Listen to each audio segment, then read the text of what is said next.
దేవుడు మరికొన్ని మాటలని ధ్యానం చేసుకుందాం. ఈ దినం మనం ఒక ప్రశ్నతో మన ప్రసంగాన్ని ముందుకు తీసుకెళ్ళడానికి మనం ప్రయత్నం చేస్తాం. దేవుని ఎదుట మనము ఆయన బిడలమైనటువంటి మనందరము ప్రార్థన చేస్తున్నప్పుడు, ప్రభువా కొన్ని డోర్స్ ఓపెన్ చేయండి, ఏదైనా ఒక మార్గం, ఏదైనా ఒక పని విషయంలో నీవు మానక ప్రార్థన చేస్తుంటున్నప్పుడు దేవుడు ఎంత ప్రార్థన చేసినా కూడా కొన్ని డోర్స్, కొన్ని మార్గాలు మూసివేస్తాడు. ఎందుకు ప్రభువా, నీ నామములో, నీ బిడ్డలు కదా, నీ సన్నిధానములో నేను ఏకదాటి కన్నా నీతిని, నా యొక్క యథార్థతను బట్టైనా సరే నీవు మార్గమును ఎందుకు తెరవలేకపోతున్నావు ప్రభువా అని చెప్పి దేవుని మీద చాలాసార్లు సనుక్కోవడము, కునుక్కోవడము, నానా రకాలుగా ఇబ్బంది పడడం మనం చేస్తూ ఉంటుంటాం. కానీ దేవుడు మాత్రం చేయాల్సిందల్లానే చేస్తాడు తప్ప మన మాటలు విని ఆయన నిర్ణయాన్ని మాత్రం మార్చుకోడు ప్రభు. ఎందుకు తెలుసా? ఏ రోజైనా మనం ఆలోచన చేశామా? కానీ ప్రభు అంటున్నాడు, దేవుడు నీ జీవితంలో, నా జీవితంలో ఏదైతే ఒక ఉద్దేశము, ఒక ప్రణాళిక, ఒక వే కలిగి ఉన్నాడో దాన్ని చేయడానికే దేవుడు సిద్ధంగా ఉంటాడు, సిద్ధపడతాడు తప్ప వేరే మన మనసుకు వచ్చిందల్లా దేవుని దగ్గర ప్రార్థన చేస్తే అవి ఎన్నడూ కూడా ప్రభు అనుమతించడానికి ఇష్టపడదు. మనకైతే ఆశ ఉంటుంది, ఎందుకంటే ఈ లోకంలో ఉన్నవన్నీ కావాలని మనిషికి ఆశ ఉంటుంది. కానీ ప్రభు అంటున్నాడు అలా వీలు పడదు అన్నాడు. ఒక ప్రపంచంలో వాడబడినటువంటి ఒక గొప్ప దైవ సేవకుల జీవితంలో కూడా ఒక సాక్ష్యం మనం విందాం. ఆయన ఎలాంటి వాడంటే, ఆయనకు పొద్దున లేస్తే ఒక ఆట ఆడాలి, అంటే ప్రతి ఒక్కరికి ఒక ఆట ఆడాలనే ఒక కోరిక ఉంటుంది. మరి పాశ్చాత్య దేశాల్లో చూస్తే ఆయన ప్రతిరోజు ఆ యొక్క ఆట ఆడండి తన దినచర్య ముందుకు తీసుకెళ్ళాడు. చాలా రోజులు అయిపోయింది, అలానే నడుస్తూ వెళ్ళిపోతుంది. ప్రార్థనలో ఉన్నాడు, అన్నిట్లో ఉన్నాడు. ఒకరోజు ఆ సేవకుని దగ్గరకు వచ్చి ఒక మాట అంటున్నాడు, నా కుమారుడా, నన్ను ఎక్కువగా నువ్వు ఇష్టపడుతున్నావా, ఈ ఆటని ఇష్టపడుతున్నావా అని అన్నాడు. లేదు ప్రభా, ఈ ఆటను కాదు కానీ నిన్నే ఇష్టపడుతున్నాను ప్రభా అన్నాడు. వెంటనే వదిలేసేసాడు. యుక్త వయసులో ఉన్నాడు, తనకు నచ్చిన అమ్మాయిని ప్రేమలో పడ్డాడు. ఆమెనే నా జీవిత భాగస్వామిగా నేను చేసుకుంటానని చెప్పి ఫిక్స్ అయిపోయాడు. తీర్మానం తీసుకున్నాడు, ప్రభు దగ్గర ప్రార్థన చేసుకున్నాడు. ఒకరోజు మళ్ళీ దేవుడు దర్శించాడు. నా కుమారుడా, నన్ను ఎక్కువగా ప్రేమిస్తున్నావా లేదా తనను ప్రేమిస్తున్నావా అన్నాడు. ఏమైంది తెలుసా? లేదు ప్రభువా, నిన్నే ప్రేమిస్తున్నాను అన్నాడు. ఆ అమ్మాయిని దేవుడు అవాయిడ్ చేశాడు, పక్కకు తీసేసేసాడు. నీవు ఎక్కువగా దేనైతే ప్రేమిస్తావో దేవుడు ఒకానొక దినాన దాన్ని పక్కకు తీసేసేస్తాడు అన్నాడు. అందుకని ప్రభు అంటున్నాడు, ఈ ప్రపంచంలో నాకంటే ఎక్కువగా ఈ భూమి మీద నాకంటే ఎక్కువగా దేనిని ప్రేమించదు. మొదటి స్థానం ఎవరికి ఉండాలి? దేవుడికి. కానీ మనం ఏం చేస్తాం? డబ్బు అని, ఆస్తి అని, అంతస్తు అని, రకరకాల ఈ భూమి మీద ఉన్నటువంటి సమస్తమైనటువంటి వాటి వైపు మొదటి స్థానాన్ని ఇస్తావే. ఒకసారి జ్ఞాపకం చేసుకో, ప్రభు అంటున్నాడు, ఒకవేళ ఏదైనా చేయాలంటే అది ఎవరి వల్ల అవుతుంది? ఎవరి చేతిలో ఉంటుంది? నీ వల్ల, నా వల్ల ఏమైనా సాధ్యపడుతుందా? ఒకవేళ ఏదైనా చేయాలంటే, ఏదైనా గడ్డు పరిస్థితి వచ్చినా, ఎలాంటి అంటే మనకు అనానుకూల పరిస్థితులు ఎదురైనా వాటన్నిటి నుంచి విడుదల పొందాలంటే కొన్నిసార్లు మన జీవితంలో సాధ్యపడకపోవచ్చు, కానీ ప్రభువుకు సాధ్యపడలేదా? కానీ మనం ఏం చేస్తాం తెలుసా? లేదు ప్రభా, బహుదినముల నుంచి నీ సముఖములో మోకాల్లోని ప్రార్థన, ఉపవాస ప్రార్థనలో నేనే కాదు నాతో పాటు అనేక దైవ సేవకులకు నేను ప్రార్థించమని చెప్పాను కదా, మరి ఎందుకు నీవు డోర్స్ అంటే ఆ ద్వారాలు ఎందుకు నువ్వు మూసేస్తున్నావు? నీ జీవితంలో కూడా అలాంటి స్థితిగతులు కూడా నీ జీవితాల్లో ప్రయాణమై ఉన్నాయా? ఒకవేళ ఇది నువ్వు ప్రభు అడుగుతున్నాడు. ఎందుకు అడుగుతున్నాడు అని అంటే, మంచేదో చెడేదో మేలుకరమైనదేదో మరి బాగులేనిదేదో దేవునికి తెలుసు, కానీ భవిష్యత్తు మనకు తెలుసా? వర్తమాన భూత భవిష్యత్ కాలంలో యందు నిరంతరము ఉన్నవాడు ఆయన కదా. రేపేం జరుగుతుందో తెలిసేది నీకా ఆయనకా? దేవునికి కదా.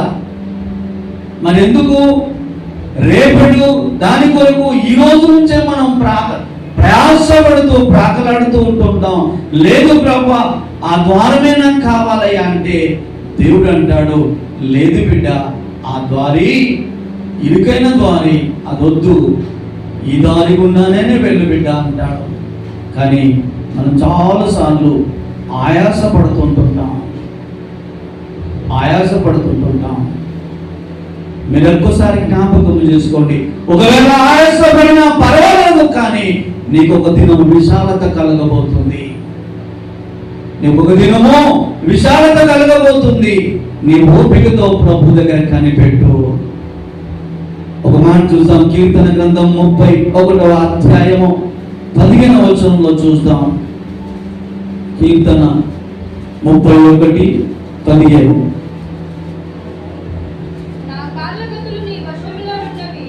మన కాలగతులు నీ వశములో ఉన్నవి, నా శత్రువుల చేతిలో నుండి. చూడండి, దావీదు దేవుని సముఖంలో ప్రార్థన చేస్తున్నాడు. ప్రభువా, అనానుకూల పరిస్థితులు దావీదు జీవితంలో పుట్టింది మొదలుకొని లాస్ట్ అవసానం అంటే చనిపోయేంత వరకు ఏ రోజైనా ఆయన జీవితంలో సంతోషము సుఖం ఉందా? కానీ ప్రభు దగ్గర ప్రార్థన చేస్తున్నాడు. ప్రభువా, నా కాలగతులు నీ వశంలో ఉన్నవి, నా అంటే యుద్ధ దినమున నా తలను కాయువాడవు నీవే కదా ప్రభువా. ఒకవేళ నా ప్రాణం తీయాలన్నా కూడా అది నీ వశంలోనే ఉంది కదా ప్రభువా. ఏది జరిగించాలన్నా కూడా అది నీ వశంలోనే ఉంటుంది కదా ప్రభువా. రాజు అయినప్పటికీ కూడా దేవుని సముఖంలో రాజు యొక్క అధికారాన్ని పక్కన పెట్టి దేవుని హెచ్చిస్తూ దేవుని దగ్గర మాట్లాడుతున్నాడు. మనమైతే మాట్లాడతామా?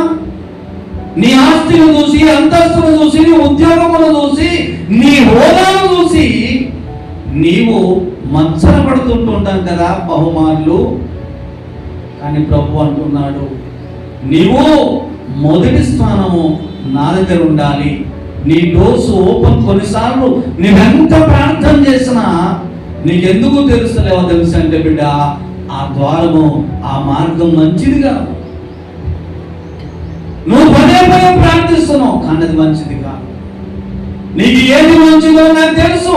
నీకు మంచి యోగ్యమైనటువంటి దాన్ని నీకు ఇస్తాను, కానీ చెడ్డదాన్ని నేను ఇవ్వను బిడ్డ. ఒకవేళ నేను మన పిల్లలకు మనం ఏ చేయాలో మేలైనది చేస్తాం, కానీ చెడ్డవి చేస్తామా? మరి పరలోకపు తండ్రి మనని కలగజేసినటువంటి వాడు, ఆయన ప్రతినిధులుగా ఈ భూలోకములో నిలబెట్టుకున్నటువంటి వాడు మన జీవితంలో ఏదైనా కీడు చేయాలని ఆయన ఇష్టపడతాడా? కొన్నిసార్లు అయితే ప్రభు మీద సనుక్కుంటాం. ఏంటి ప్రభు, నీ బిడ్డలము కదా, నీ యొక్క బలలో నీ ప్రతి ఆదివారం నీ యొక్క సముఖంలో నేను గడుపుతున్నాను కదా కుటుంబ సమేతముగా, ఎందుకు ఆ డోర్స్ ఓపెన్ చేయట్లేదు? దేవుని మీద మనం సనగడం మానేసేసేసి, ప్రభువా నీ చిత్తం ఏదైతుందో అది జరిగించడానికి నన్ను సిద్ధపాటు చేయి. ఏ రోజైనా ఈ ప్రార్థన మన జీవితంలో చేయడానికి ఇష్టపడతామా? ఇష్టపడము. కొన్ని మార్లు ఏం జరుగుతుందో ఒక చూడండి. కీర్తన గ్రంథము 88వ కీర్తన 8వ వచనం.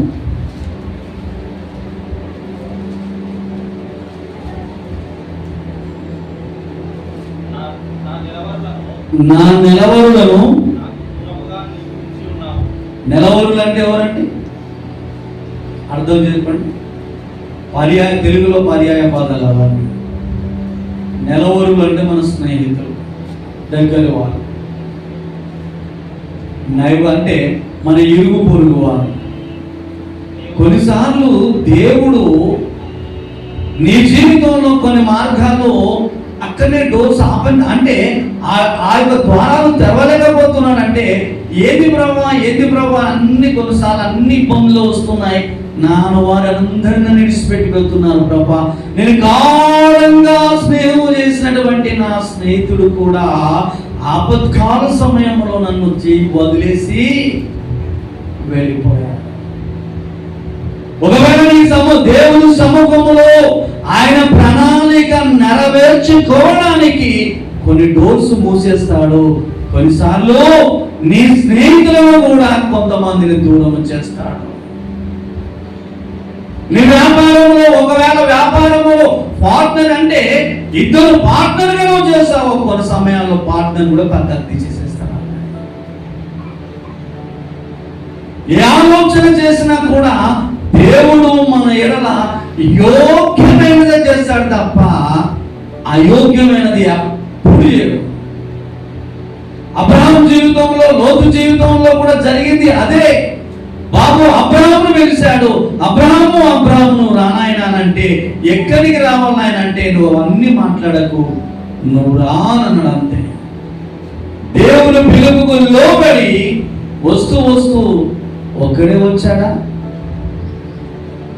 అబ్రహామును దేవుడు పిలిచినప్పుడు ఒక్కడే వచ్చాడా? తనతో పాటు ఎవరైనా తీసుకొచ్చుకున్నాడా? ఎవరు తీసుకొచ్చుకోలేదా? తనతో పాటు తన తండ్రిని తెచ్చుకున్నాడు. తనతో పాటు తన సహోదరుని కుమారులను తీసుకొచ్చుకున్నాడు. దేవుడు అబ్రహాము పిలిచి నేను బ్లెస్ చేయబోతున్నాను, దీవించబోతున్నాను, అవన్నీ చేయబోతున్నాను అని చెప్పిన తర్వాత అన్ని విశ్వసించిండు. కానీ బ్లెస్ చేయడం, ఆశీర్వదించడం ఎప్పటి నుంచి జరిగింది?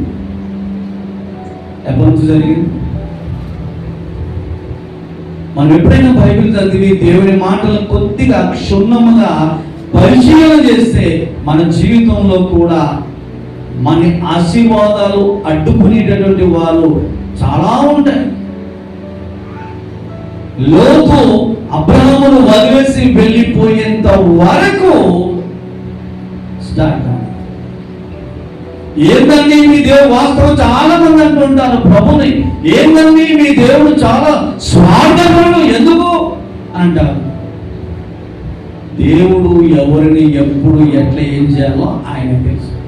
నీవు నేను అడగాల్సినటువంటి అర్హత, ఆ యోగ్యత మనకుందంటారు. ఒక మాట మనం పరిశుద్ధ గ్రంథంలో నుంచి దేవుడు పదే ఎందుకు ఈ మాట్లాడుతున్నాడంటే, దేవుడు మనల్ని కనికరిస్తాడు, కాపాడుతాడు, కృప చూపుతాడు, అన్ని విషయాల్లో ఆదరిస్తూ ముందుకు నడిపిస్తాడు. మలాకీ గ్రంథం 3వ అధ్యాయం 17వ వచనంలో చూడండి ఒక మాట. మలాకీ గ్రంథము 3వ అధ్యాయం 17వ వచనం.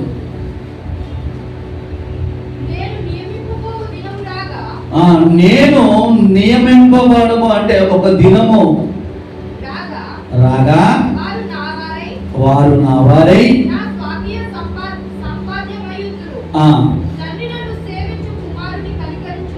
కుమారులను కనికరించినట్లు వాస్తవ దేవుడు కొన్నిసార్లు మనకు అన్ని ఆయాసకరమైనటువంటి స్థితిగతులు వస్తుంటున్నాయి. కానీ మనం ప్రభు సముఖంలో ప్రార్థన ఏమని చేస్తుంటామంటే, ప్రభువా ఈ ఆయాసకరమైనటువంటి స్థితిగతులను, పరిస్థితులన్నిటినీ బయటకు అంటే అవాయిడ్ చేయండి దైవా అని ప్రార్థన చేస్తాం. ఎవరైనా సరే, ఎక్కడైనా సరే, మన పిల్లలు మనము చదువుకున్నాం, ఎగ్జామ్స్ పెట్టక ముందుకే పై తరగతి చదివి పంపిస్తారా ఎవరైనా? ఎగ్జామ్స్ రాయక ముందే ఉన్నదంటే మనము చదువుతున్నటువంటి క్లాస్ ని పై స్థాయికి పంపించగలుగుతారా ఎక్కడైనా? ఒకవేళ పంపిస్తే దానికి ఏమైనా విలువ ఉంటుందా? అది మాత్రం మనకు అర్థం, అవన్నీ అర్థం చేసుకుంటాం. కానీ దేవుడు మన జీవితంలో పెడుతున్నటువంటి చెదురుముదురు సమస్యలు మన జీవితంలో అడ్డొస్తే వాటి విషయంలో మాత్రము మనం ఆలోచన చేయాలి. నేను ఒకవేళ నీ జీవితంలో శ్రమ రాబోతుంది, వచ్చింది అంటే ఒక ఆశీర్వాదం, ఒక మెట్టు నువ్వు పైకి ఎక్కబోతున్నావు. అది ఆరోగ్య విషయమా, లేక మరి ధన విషయమా, లేదా ఉద్యోగ విషయమా, ఏ విషయమైనా సరే ప్రభువు నీ దగ్గరికి ఒక పరీక్షను తీసుకొని వచ్చాడంటే దాని ద్వారా నీ జీవితము టర్న్ కాబోతుంది. దేవుడు ఉన్నత స్థితిలోనికి ఇంకా ఇంకొక మెట్టు పైకి ఎక్కించబోతున్నాడని మనం ఆలోచన చేయాలి. కానీ మనం ఏం చేస్తాం తెలుసా? మెట్టు ఎక్కడం కాదు, కానీ ఈ తీసే ప్రభా అంటే మన ఆలోచన ఎట్లుంది తెలుసా? తీసేయంటే ఉన్న స్థానంలో నుంచి కింది స్థానంలో పడాలని చూస్తాం. తీసే ప్రభా అంటే అపవాదుడు రోజు దేవుని దగ్గర అయ్యా ఏం ప్రార్థన చేస్తుంది? నువ్వు ఒక ఎగ్జామ్స్ పెట్టి, అంటే ఒక పరీక్ష పెట్టి పై స్థాయికి, పై క్లాస్కు నేను పంపించాలని నువ్వు ఆశపడుతున్నావు కదా, మరి నీ బిడ్డలు ప్రార్థన చేస్తున్నారు, తీసేయి, పరీక్షను తీసేయాలంటున్నావు కదా. ఒకవేళ నువ్వు దయామయుడు, ఎగ్జామ్స్ రాయకుండా నువ్వు పైకి పంపించగలుగుతావు, మరి అది ఎలా సాధ్యమవుతుంది? నాకు ఒక న్యాయము, నీ పిల్లలకు ఒక న్యాయం అని చెప్పి అపవాది దేవుని అడగరా? ఒకసారి మనం ఆలోచన చేస్తాం. ఎందుకు ఈ మాటలను పరిశుద్ధాత్మ దేవుడు మరొక మారు జ్ఞాపకం చేస్తున్నాడంటే కాలగతులు దేవుని వశంలో ఉన్నాయి. రెండవదిగా చూస్తే మనము ఒకవేళ దేవుడు మన ఆశీర్వదించడానికి మార్గాలు, డోర్స్ ఓపెన్ అవుతున్నాయి, ఆ యొక్క దినములు అంటే ఆ దినములు దగ్గరకు వస్తున్నాయంటే మనకు చుట్టూన్న వారందరినీ కూడా ఒక ఆట ఆడడానికి స్టేడియాన్ని సిద్ధపాటు చేస్తాడు. మన వాడుక భాషలో చూడాలంటే ఒక స్టేడియాన్ని మనకు దేవుడు సిద్ధపాటు చేస్తాడు. ఆట ఆడడానికి ఎలా పడితే ముళ్ళ కంచెలో అవన్నీ ఉంటే స్టేడియంలో మనం ఆడగలుగుతామా? ఆడలేము. ఒకవేళ ఎందుకు ఈ మాటలను పదే పదే పరిశుద్ధాత్మ దేవుడు జ్ఞాపకం చేస్తుందంటే అబ్రహాము జీవితంలో జరిగినటువంటి 2 సందర్భాలని ఈ దినం మనం జ్ఞాపకం చేసుకుంటాం. అలాంటి పరిస్థితులు మన జీవితంలో కూడా చాలా సార్లు జరుగుతాయి. ఇశ్రాయేలు దేశంలో అబ్రహాము నివసిస్తున్నటువంటి ప్రాంతంలో చాలా కరువు వచ్చేసేసింది. తిందామంటే తిండి లేదు, మేకలకు, ఆయనకున్నటువంటి పశువులకు కూడా చాలా ఇబ్బందికరమైనటువంటి పరిస్థితి వచ్చింది. మరి పరిస్థితి వచ్చినప్పుడు దేవుని దగ్గర ప్రార్థించాల్సింది పోయి తనంతట తానే నిర్ణయం తీసుకొని ఎక్కడ వెళ్ళిపోయాడు? ఐగుప్తు దేశానికి వెళ్ళిపోయాడు. మరి ప్రతిసారి దేవుని దగ్గర ప్రార్థన చేసి వెళ్ళన్నా ప్రభువా వద్దా అని చెప్పి విచారణ చేసి వెళ్ళినటువంటి గొప్ప వ్యక్తి కరువు రాగానే తినడానికి తిండి గింజలు లేవు, పశువులు వాడవన్నికి మేత లేదు, గొర్రెలకు మేత లేదు, గాడిదలకు మేత లేదని చెప్పి దేవుని యుద్ధ విచారణ చేయక ఐగుప్తు దేశానికి వెళ్ళిపోయాడు.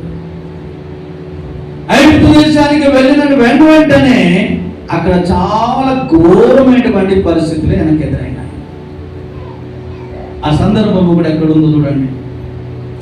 ఆదికాండం 12వ అధ్యాయంలో ఉంటుంది. ఆదికాండం 12వ అధ్యాయము 14వ వచనం నుంచి చూడండి. ఆ ముందు ఆ 12వ అధ్యాయం అంతా అదే సందర్భాన్ని జ్ఞాపకం చేస్తుంది. చివరికి అక్కడున్నటువంటి భ్రష్ట మనసు కలిగినటువంటి ఆ ఐగుప్తు రాజు అబ్రహాం యొక్క భార్యను తీసుకెళ్ళి వెళ్ళిపోయాడు. ఒకవేళ అప్పుడు మాట్లాడుతున్నప్పుడు బాబు ఆయన కూడా చాలా తప్పు చేశాడు. ఎవరు? అబ్రహాం. ఎవరండి ఇవిడగాలి ఎవరండి అని అన్నా, మా చెల్లి అని అన్నా. వాస్తవంగా చెల్లి అని అన్నా, కానీ చెల్లిని పెళ్లి చేసుకున్నాడు కదా వారి సాంప్రదాయ ప్రకారం. నా భార్య అని చెప్పొచ్చు కదా, చెప్పాడా? ఏం చెప్పాడు? మా చెల్లి అని అన్నా. వాస్తవంగా వరుసకు చెల్లి, కానీ పెళ్లి చేసుకున్నాడు. కానీ ఎట్లా అబద్ధం ఆడాడు రాజు దగ్గర?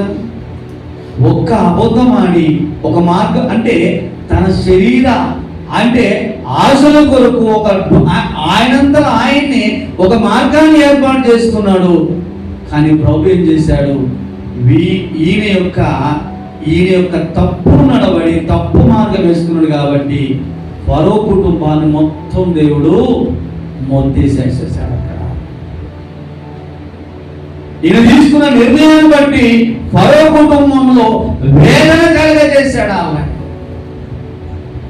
కొన్నిసార్లు దేవుని ఎదుట మనం విచారణ చేయక, ప్రార్థన చేయక, ప్రభువా హృదయాంతరంద్రియములను ఎరిగినటువంటి దేవుడు నీవు, నేను ఎలా ఉద్యోగం చేయాలన్నా, వ్యాపారం చేయాలన్నా, ఏ వైపు వెళ్ళాలి, ఏది చేయాలని చెప్పి మనం ప్రతిరోజు దేవుని దగ్గర ప్రార్థన చేయలేని స్థితిలో ఉంటే మనకు కూడా ఇలాంటి సమస్యలు వస్తుంటాయి.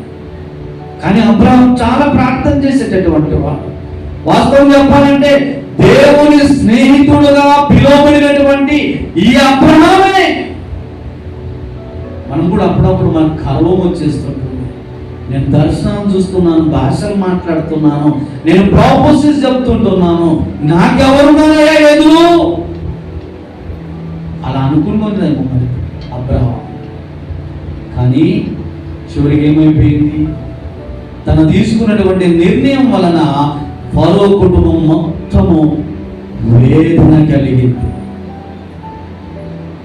ఒకసారి మనం ఆలోచన చేస్తాం, ఇలాంటి ఆలోచనలు ఎందుకు తొందరపాటు నిర్ణయాలు తీసుకుంటున్నామంటే దేవుని యొక్క విచారణ చేయలేని స్థితిలో మనం ఉన్నాం కాబట్టి. ఇంకొకసారి అదే విధముగా అబ్రహాము ఇంకొక సందర్భంలో కూడా అబీమెలెకు అనేటువంటి రాజు దగ్గర వేరే ప్రాంతానికి వెళ్ళాడు, గెరారు అనేటువంటి ప్రాంతానికి వెళ్ళాడు. ఇది అయిపోయిన తర్వాత సరే తనకేమైనా ఆలోచన చేసి ప్రభు దగ్గర విచారణ చేశాడా? సరే, నా దేశంలో కరువు వచ్చింది, నా దేవుడు నన్ను ఇక్కడ నుంచి రమ్మన్నాడు, ఈ ప్రాంతం కూడా వెళుతున్నాను, ఈ ప్రాంతంలో ఉంటే నా దేవుడు ఏదైనా కరువు ప్రాంతంలో నుంచి నన్ను విడిపించలేడా అని చెప్పి దేవుని మీద ఆధారపడ్డాడా? ఆధారపడలే, ప్రార్థన చేయలే. తన సొంత డిసిషన్ టక తీసేసుకుంటూ ఇటువోనా ఒక మాట ఎందుకు ఈ మాటలను జ్ఞాపకం చేస్తున్నానంటే, దేవుడు సర్వశక్తి కలిగినటువంటి దేవుని యొక్క ఔన్నత్యం, ఆయన బలాన్ని మనం ఏం చేస్తున్నామంటే అశ్రద్ధగా చేస్తున్నాం, తక్కువ చేస్తుంటున్నాం. కానీ ప్రభు అంటున్నాడు, నా కుమారుడా, నా కుమార్తె, నీ జీవితంలో నేను ఎలా డిజైన్ చేశానో అది నాకు తెలుసు. నా పిల్లల్ని ఎప్పుడు కూడా కింది స్థాయిలో ఉంచాను, నేను పై స్థాయిలో ఉన్నాను, మీ అందరూ కూడా నాతో ఉంటారని చెప్పాడు. నేనేమో పైన ఉంటాను, నీ పిల్లలు అంటే నా పిల్లలైన మీరందరూ కూడా కింది స్థాయిలో ఉంటారని చెప్పి ప్రభు ఎక్కడన్నా మాట అన్నాను అనలే కదా. మరి మనం ఎందుకు ప్రభువా నీ పిల్లలమైనటువంటి మేము, నువ్వెక్కడైతే ఉన్నత స్థాయిలో ఉన్నావో, ఉన్నత స్థలములో ఉన్నావో అక్కడే మమ్మల్ని ఉంచుతావు కదా. యోహాను సువార్త 17వ అధ్యాయంలో ప్రార్థన చేశాడు ప్రభు ప్రార్థన చేశాడు, నేనుండు స్థలములలో మీరుండులాగున. తండ్రి దగ్గర యేసుక్రీస్తు ప్రభువు వారు ప్రార్థన చేశాడు. ఆయన బిడ్డలమైనటువంటి మనము, నేను ఎక్కడ ఉంటానో నా పిల్లలైనటువంటి వీరందరూ కూడా నాతో ఉండునట్లు నాకు అనుమతి అయ్యా అని తండ్రి దగ్గర ప్రార్థన చేశాడు అన్ని విషయాలు. కానీ మనం ఏం చేస్తాం? దేవుని బలాన్ని, దేవుని శక్తిని మనం చాలా తక్కువ చేస్తుంటాం. ఎందుకు ఈ మాటలని పదే పదే పరిశుద్ధాత్మ దేవుడు జ్ఞాపకం చేస్తున్నాడంటే, మనం ఎప్పుడు ఒక డోర్ ఓపెన్ కాలేదు అని అంటే దాని కొరకు చింతపడకూడదు. ఒక ద్వారం మూస్తే దేవుడు 7 ద్వారాలు తెరిచి పెడతాడు. ఒక ద్వారం మనం ఏమంటున్నాం అంటే తెరిచి పెట్టబడినటువంటి 7 డోర్స్ కోసం మనం వెతకము, కానీ ఏదైతే మూయపడిందో ఆ ద్వారాన్ని కొడుతూ కొడుతూ కొడుతూ కొడుతూ ఉంటుంటాం మనం. అలా అస్సలు చేయకూడదు ప్రభు అంటున్నాడు. ఎందుకు అంటే ఏం చేయాలో మన ప్రభుకు బాగా తెలుసు. మన ప్రభుకు బాగా తెలుసు. అదే విధంగా ఆదికాండము 6వ అధ్యాయంలో జరిగినటువంటి ఒక్క సందర్భాన్ని మనం జ్ఞాపకం చేసుకుందాం. ఆదికాండంలో జరిగినటువంటి 6వ అధ్యాయంలో జరిగినటువంటి ఒక సందర్భాన్ని జ్ఞాపకం చేసుకుందాం. నోవాహు ఓడ గురించి మాట్లాడుకుందాం. మత్తయి సువార్త 24వ అధ్యాయం 38వ వచనాన్ని మనం జ్ఞాపకం చేసుకుందాం. మత్తయి సువార్త 24వ అధ్యాయము 38వ వచనం.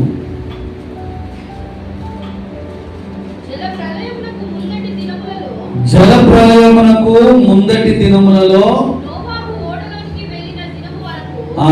నోవాహు తన కుటుంబం అంతా కలిసి ఓడలోకి వెళ్ళినటువంటి ఆ దినాలలో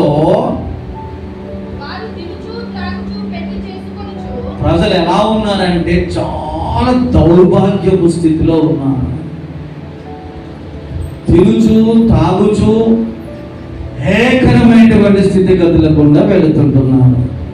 దేవుని మీద అసలు భయం అనేటువంటి స్థితిగతులు లేవు. కానీ దేవుడు నోవాహు దగ్గరికి వచ్చాడు. నోవాహు, నీ కొరకు ఒక మార్గముని ఏర్పాటు చేయబడ్డాను. ఆ మార్గము గుండా నీవు నీ పిల్లలు ప్రయాణమై వెళ్ళాలి అని అన్నాడు. సరే ప్రభు అన్నాడు. ఎన్ని అవమానాలు వచ్చాయో. నోవాహు ఓడగడుతున్నప్పుడు ఏమి అవమానములు రాకుండానే ఆయన జలప్రలయానికి సిద్ధపడ్డా. నువ్వు ఒక్కరివేరా నీతిమంతుడు అని చెప్పి అంతమంది వచ్చి ఎగతాళి చేశారు. లేదు బాబు, నా దేవుడు ఈ ఓడను సిద్ధపాటు చేయమన్నాడు, నా దేవుడు నాతో మాట్లాడినావంటే ఎంతమంది వచ్చి ఏంద్రా ఎరిబాబులో లేక నీవు ఈ ఓడను సిద్ధపాటు చేస్తున్నావు అని చెప్పి అందొచ్చేదంటారా?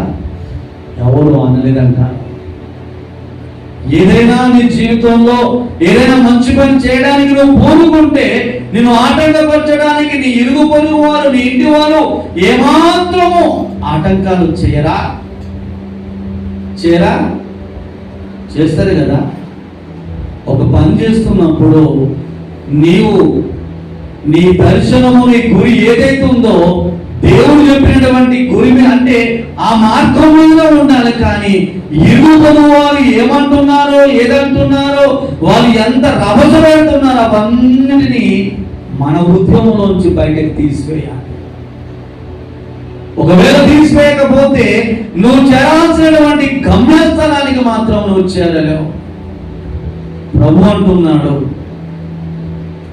నీటి సముద్రపు అలలపై ప్రభు నడుస్తున్నటువంటి సందర్భములో, ప్రభువా నీవు క్రీస్తు అయితే, నీవు దేవుడు అయితే నేను కూడా నీటిపై నడవడానికి అనుమతించు ప్రభు అని చెప్పి పేతురు అడిగాడు.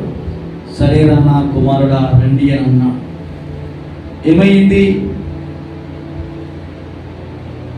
అంతవరకు సురక్షితముగా నడవడానికి సిద్ధపడ్డాడు కదా. ఏం జరిగింది? పేతురు నీటి అలలపై నడుస్తున్న సందర్భంలో పేతురు ఏం చేశాడు? ఎలాంటి స్థితిగతులు తనకి ఎదురు తారసపడ్డాయి? ఆయన ఆ గాలిని, ఆ సముద్రం, వాటన్నిటిని చూసి భయపడినప్పుడు ఆ నీటిలోనికి మునిగిపోసాగాడు. మనం ఏం చేస్తాం? మనం చేస్తున్నటువంటి గురి, ఉద్దేశం వైపు వెళ్ళక ఆయన ప్రభువునే చూసుకుంటూ వెళితే మునిగిపోయేవాడా? కానీ మనం ఏం చేస్తాం? లేదండి, నేను ఏదో ఒక వ్యాపారం పెట్టాను, ఉద్యోగం చేస్తున్నాను, కానీ అన్నీ లాస్లే వస్తున్నాయి తప్ప ఆశీర్వాదాలు రావట్లేదు. నువ్వేం చింతపడకు. దేవునిపై నీ మనసు దేవునిపై ఆనబెట్టుకొని దేవుని సముఖంలో ప్రార్థన చేయి. ప్రభు అంటున్నాడు, ఎవరి మనసు అయితే నా మీద ఆనుకున్నో వాని పూర్ణ శాంతి గలవానిగా చేస్తానని సెలవిచ్చాడు. బాబు, నువ్వేం భయపడకు, నువ్వు ఇబ్బంది పడకు, చాలా ఫికర్ చేయకు, నువ్వు ఆయాసపడకు. నీ మనసు నా మీద ఆనుకుని, అంటే నీ మనసు అంతా నా మీద పెట్టి నా కొరకు నువ్వు నా దగ్గర నువ్వు ప్రార్థన చేయి. నేను ఊరుకుంటానా? ప్రభు అంటున్నాడు, మన మనసు ఎక్కడ ఉంటుంది? మన మనసు ప్రభువు మీద ఉంటుందా? అనునిత్యము మన మనసు ఎవరి మీద ఉంటుంది? చేయాల్సిన వల్ల మనమే చేసేసుకుంటాం, నెపములు మాత్రం ప్రభు మీద వేస్తుంటుంటాం. చేయాల్సిన తప్పులన్నీ మనమే చేస్తుంటుంటాం, నిందలన్నీ దేవుని పైన వేస్తుంటుంటాం. ఏంది ప్రభా ఇట్లా చేయలేదు, అట్లా చేయలేదు, అది ఎందుకు అనుమతించలేదు, ఇది ఎందుకు అనుమతించలేదు? ఎలా అనుమతిస్తాడు ప్రభు? నీతిగా న్యాయముగా ఒకవేళ నీవు అనుకోవచ్చు. చాలా మంది భ్రమలో బ్రతుకుతుంటున్నారు. ఎందుకు ఈ భ్రమలో బ్రతుకుంటున్నారంటే, అయ్యా నేను చాలా దాన ధర్మాలు పుణ్యకార్యాలు చేస్తున్నాను, అదే విధముగా ప్రభు మందిరంలో కూడా నేను అలానే చేస్తున్నానంటే, ప్రభు ఒక మాట అంటాడు, యెషయా గ్రంథంలో అంటాడు, మీ నీతి క్రియలట మురికి గుడ్డల వలె ఉన్నాయట. నేను ఆ పని చేసిన ప్రభు, నేను దేవుని మందిరంలో ఈ పని చేసిన ప్రభు అంటే, ఎవడయ్యా నువ్వు ఏమన్నాడు? నువ్వు చేసిన అన్నీ నాకు ఎలా, నా దగ్గర ఎలా ఉన్నాయంటే మురికి గుడ్డల వలె ఉన్నాయి బిడ్డ అని అంటాడు. కానీ మరి నువ్వు దేని చూసి తారసపడి, నువ్వు దేని చూసి మచ్చల పడుతున్నావు? ప్రభు దగ్గర నెపములు ప్రభు మీద మోపుతుంటున్నావు. ఒకసారి జ్ఞాపకం చేసుకో. అదే విధముగా నోవాహు జీవితంలో ఆ యొక్క జలప్రలయం అంతా 40 దినములు 40 రాత్రులు జలప్రలయం అంటే ఏకదాటిగా ఆకాశము నుంచి వర్షం కురిసింది, ప్రపంచమంతా మునిగిపోయింది. మునిగిపోయిన తర్వాత ఎన్ని రోజులకు నోవాహు భూమిని చూడగలిగాడు? ఎన్ని రోజుల తర్వాత నోవాహు భూమిని చూడగలిగాడు? అది కూడా రాసిపెట్టింది బైబిల్లో, చదువుతో మాత్రం తెలుస్తుంది. కానీ ఒక ప్రయాసపడ్డాడు, అసలు భూమి తేలిందా లేదా అని చెప్పి ఏం చేశాడు? మొదటిగా ఒక అస్త్రాన్ని వాడాడు. ఏంది ఆ అస్త్రం అని అంటే, ఒక కాకిని పంపించాడు. కాకి ఏం చేసింది? కులిపోయిన శవాలు, కులిపోయినవన్నీ ఉంటే వాటిని తినుకుంటా కాకి అక్కడే వెళ్ళిపోయింది. అయ్య బాబు ఇది ఎందుకని చెప్పి రెండోసారి ప్రభు ఏం చేశాడు? నోవాహు ఏం చేశాడు? రెండో మారు పావురాన్ని పంపించాడు. పావురాన్ని పంపిస్తే అది వెళ్ళి ఒక చెట్టు యొక్క రెమ్మని, అంటే చిన్న ఆకును పట్టుకొని వచ్చేసేసింది. అంటే అప్పుడు ఏం చేశాడు? దేవుడు నేల, ఆరిన నేల మరి సిద్ధపాటు అయిందని చెప్పి పూనుకొని ఆ ఓడ డోర్ తెరిచేసేసి ఆయన బయటకు వచ్చారు. బయటకు వచ్చిన తర్వాత ఏం జరిగింది? అందరూ ఆయన అనుకోవచ్చు, ఇంకేముంది ప్రభా, నేను నా పిల్లలు ఎవరితో ఉండాలి ప్రభా, ఎలా బ్రతకాలి ప్రభా, అందరు నాశనం అయిపోయారు కదా అనుకుంటే, అందరి ఆస్తి అంతా నోవాహుకు అందలేదా? అందరికి కావాల్సిన, అంటే ఈ భూమి స్వాస్థ్యం ఇదంతా అందరూ అనుభవించాల్సినటువంటి ఆస్తి నోవాహుకు దక్కలేదా? ఆ సమయంలో నోవాహు ద్రాక్ష తోట నాటినప్పుడట ఆ యొక్క ద్రాక్ష పండ్లు పండిపోయి ద్రాక్షరసం కారి నేల మీద వరదలు వారినట్టు వారినే అంట. దేవుడు అంతగా ఆశీర్వదించాడట. చరిత్ర అంతా తెలుస్తుంది. ఎందుకు ఈ మాటలు మనము జ్ఞాపకం చేస్తున్నామంటే, ఎప్పుడు ఏ రోజు కూడా దేవుని సముఖంలో మనం ఎప్పుడు కూడా బాధపడదు. ఒక డోర్ అంటే ఒక ద్వారం మూసివేయబడింది అంటే దాని కొరకు చింత చేయకూడదు. ఎందుకు అంటే ప్రభా నీ లేఖనములు సెలవిస్తున్నాయి, ఒక ద్వారం మూసివేయబడితే నా వెనుక 7 ద్వారాలు తెరుస్తానని సెలవించావు కదా. మొదటి కొరింథీయులకు రాసినటువంటి పత్రిక 10వ అధ్యాయము 13వ వచనం చూద్దాం. కొరింథీయులకు రాసినటువంటి మొదటి పత్రిక 10వ అధ్యాయం 13వ వచనం.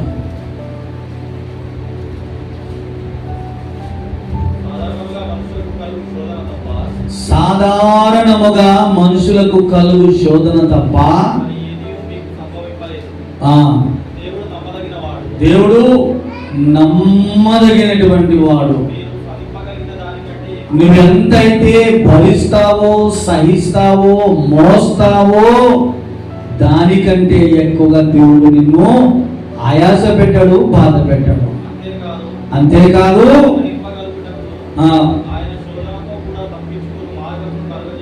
చూసారా బాబు, ఆయాసపడుతున్నావా, ఇబ్బంది పడుతున్నావా, ఎలాంటి స్థితిగతులకు ఉన్నావు ఆ సమయంలో ఉన్నావో, నీవు ఆ శ్రమ నుండి, ఆ మార్గం నుండి తప్పించుకోవడానికి డోరు నీకు ఒక ద్వారం రెడీగా ఉంది. నువ్వు ప్రార్థన చేస్తే ఆ ద్వారం ఏదో నీకు తెల అంటే నీవు ఆ ద్వారం వైపు దేవుడు తీసుకెళ్తావు. మనం ఏం చేస్తాం?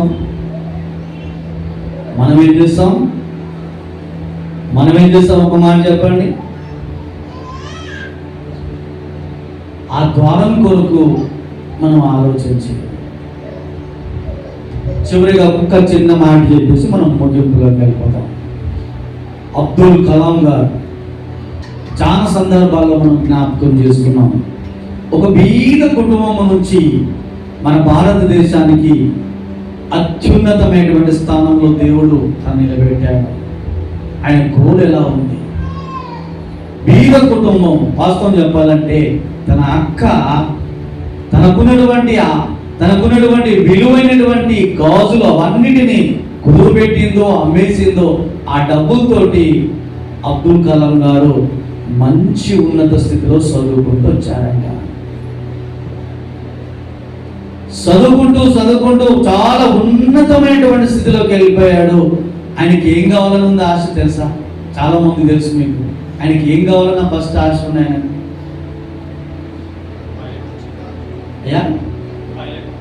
ఆయన కావాల్సింది ఏంటంటే, నేను ఒక పైలట్ కావాలంటే నేను ఏరోప్లేన్ నడపాలి.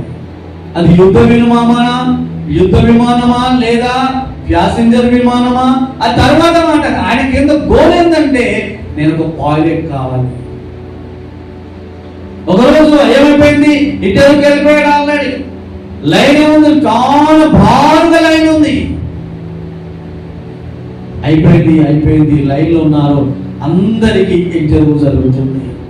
ఇంటర్వ్యూ జరుగుతున్న సమయంలో ఏమైపోయింది, ఈయన దగ్గరికి రాగానే టైం బ్రేక్ అయిపోయింది. ఎంత మనసులో వేదన ఉండాలి. ఏంటి ప్రభు నాతో నేను ఒక్కరు ఇంటర్వ్యూ అయితే అయిపోతుండే కదా అని ఉండాలి.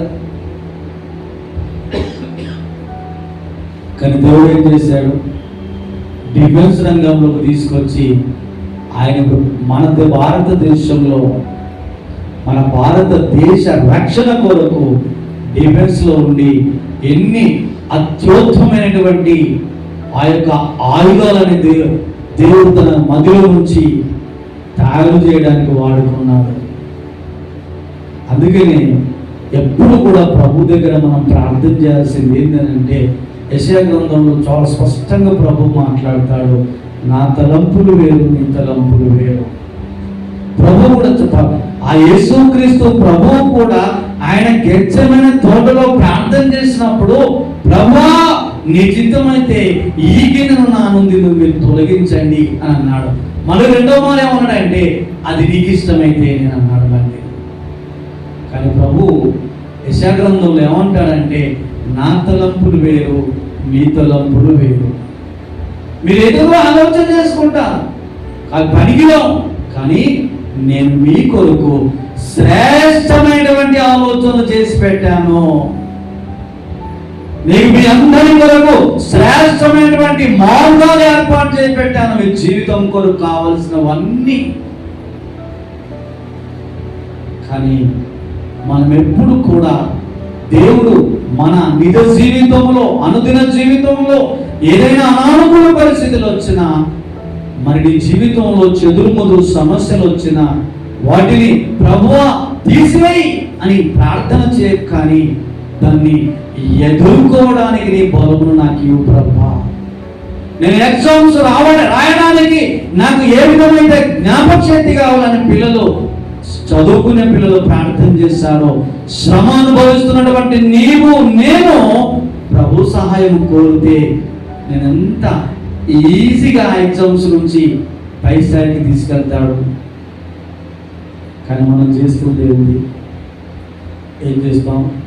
తీసే ప్రభా, తీసే, డోర్స్ అన్ని క్లోజ్ అయిపోయినాయి.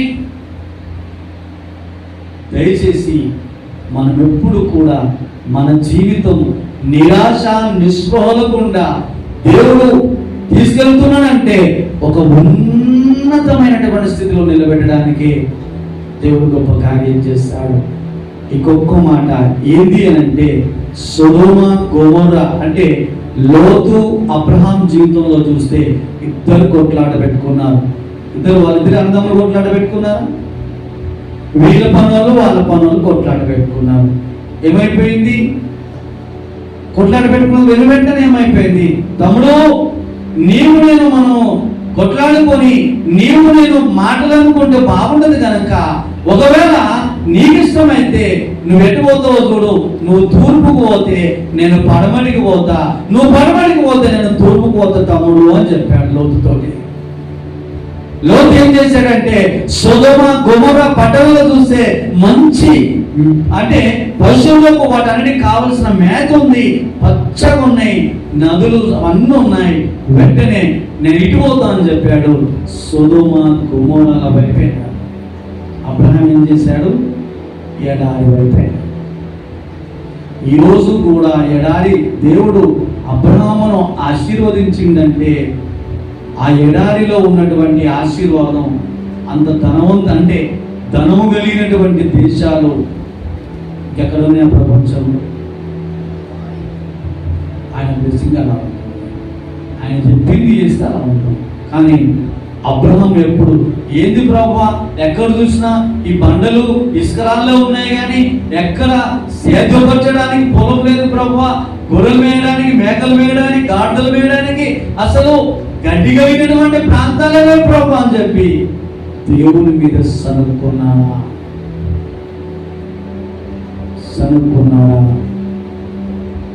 ఒక మాట ఆలోచన చేయండి. ఎందుకు ఈ మాటని జ్ఞాపకం చేస్తున్నానంటే, మీరు ఎప్పుడైనా